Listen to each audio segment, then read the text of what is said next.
The following live program has mature content. Viewer discretion is advised.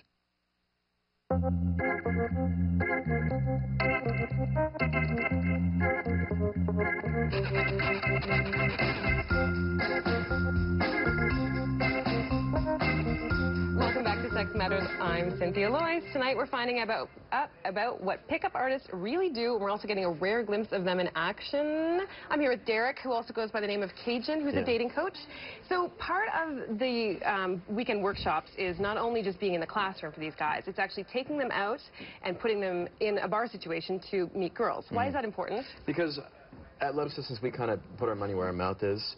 You know, there's a lot of sort of companies out there that could be considered in the same industry that teach this sort of stuff. But we're the only ones that kind of go out into the field, as we call it, and put our money where our mouth is and sort of show you the ropes, show them, you know, the stuff we teach in the classroom has an application in the bars and in real life, and that it works, the most important thing. And you coach them right there in the spot. So if they see a woman that they find attractive, you're going to be there to kind of say, give them suggestions and pointers, right? Exactly, yep. Okay, well, we've got a clip from our adventures out with you. Let's take a look. There's a girl over there. What I want you to do is go up beside her, and what I want you to do is use the Caesar opener. All right. Okay? Try to do it. Right now? Go.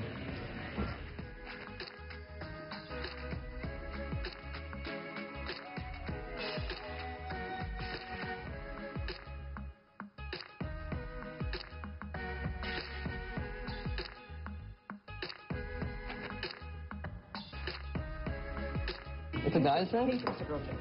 Pink drink's a girl drink?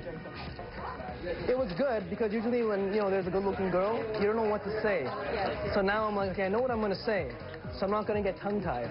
What happens if this girl talks to her friend and say, hey, did he use the drink line on you? You're going to be screwed, man. Yeah, that's true. But you know what? There's tricks to that, right? If they say something like, hey, did you learn that from this workshop? Or did you go to, like, Love Systems? Did you get that from the internet? You can just say something like, yeah, let's page 35. Want to hear page 36? Right? Do you want to play a game? Why not? It's a pretty simple game. It's called the questions game. There's lots of openers and lines and all that kind of stuff that are really helpful, but I think the biggest thing for me was all about developing confidence and realizing that a lot of attractiveness and elements of seduction, I suppose, are based in being really confident in who you are and projecting that outward. And I'm thinking that you're probably feeling pretty attracted today. Oh, is that so? Whoa, modesty. I felt great coming out of the weekend. I feel confident. You know, I had a lot of fun. At the end of the day, if you just have fun in an event like this, then it's a win. It's not just about, you know, let's go out with good-looking girls or that. You know, I think that's really shallow. It's more, let's raise my social intuition. Let's get me more confident. Let's be my best self. Okay, so I have to be honest, right? I had my own preconceived notions before I watched any of the weekend workshop or went out with these guys, and I actually found it kind of offensive on paper, the whole idea of pickup artistry, or that there was a way in which to approach girls, that it was based on their particular psychology. But then I felt a little bit more sensitive when these guys were talking. I realized a lot of them were kind of just shy. Yeah. But is there not something a little bit like sinister about the idea of reducing women to a particular psychology? Not necessarily, because I think everything we teach, the lines that we say to use, or the sort of how to respond to certain things, most of the time those are there just so they don't have to focus on what to actually say. They can focus on the things that actually matter, their body language, what they're actually sub-communicating, the way they're standing, the way they're looking on their face, you know.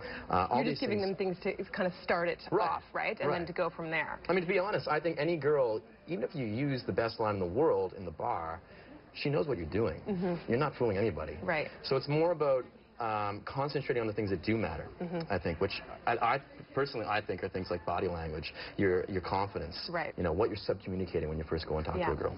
Okay, we've got an email question, and it's from Carmel, who says, is being a pickup artist a form of deception? Well, this is appropriately timed. I kind of can see, one of the things I did read up about was kind of this idea that you could do a neg, which is something that's sort of like almost giving someone like a backhanded compliment, like saying, you know, you're wearing a really nice skirt. Did you know that there's another girl in the bar who's wearing a skirt exactly exactly the same. So it's like a compliment with a little bit of an underhanded twist. Yeah. Tell me a little bit about that. We don't, I mean, that's sort of old stuff that, I mean, we don't really teach that stuff, but what we do teach is teasing, which I guess would be the same thing. Right. But it's never an insult.